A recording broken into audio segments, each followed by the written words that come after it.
দেখতে দেখতে ডিসেম্বর মাস তো চলেই যাচ্ছে। তো শীত চলে যাওয়ার আগে ঝটফট এইভাবে বানিয়ে খেয়ে নাও তো। এইটা খেলে দেখবে শীত কোথায় পালিয়ে গেছে বুঝতেই পারবে না। তো চলো আর বক বক না করে রেসিপিটা শুরু করি। তো এখানে আমি গরম জল নিয়েছি, তার মধ্যে দিয়ে দিলাম চিকেন, তার সাথে দিয়ে দিলাম কাঁচা লঙ্কা আর রসুন, তার সাথে আদা। তো আমি কোনোটাই কুচি কুচি করে কাটিনি, সবগুলোই আমি গোটা দিয়েছি। তো চলো তার মধ্যে দিয়ে দেব পেঁয়াজ কুচি, পেঁয়াজটা একটু হালকা করে কেটেছি।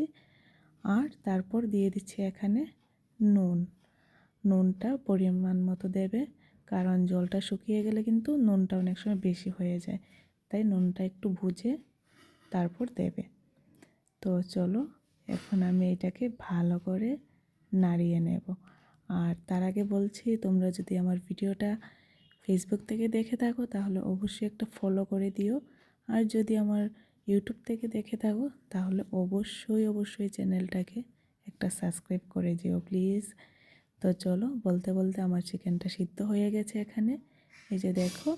তো তার মধ্যে আমি এখন আবারও কিছুটা পেঁয়াজ কুচি দিয়ে দেব, আর তার সাথে দিয়ে দেব সামান্য একটু হলুদ গুঁড়ো।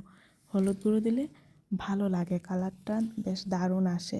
হলুদের কোনো টেস্ট আসে না, কিন্তু দেখতে দারুণ লাগে, যার কারণে আমি একটু হলুদ দিয়ে দিলাম।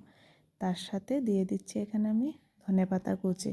ধনেপাতা কুচি দিলে খুব সুন্দর একটা সেন্ট আসে, আর যেহেতু শীতের দিন ধনেপাতা তো খেতেই হবে, তাই না? তো চলো ফাইনালি আমার ভর্তাটা রেডি হয়ে গেছে। তো এখন আমি আস্তে আস্তে ভর্তাটাকে নামিয়ে নেব, জলটাও একদম শুকিয়ে গেছে। তো চলো, তোমাদের আমার ভিডিওটা কেমন লাগলো অবশ্যই কিন্তু কমেন্টে জানাতে ভুলবে না। তো দেখা হচ্ছে আবার নেক্সট আরেকটি ভিডিওতে। তো চলো ততক্ষণ সবাই খুব ভালো থাকবে।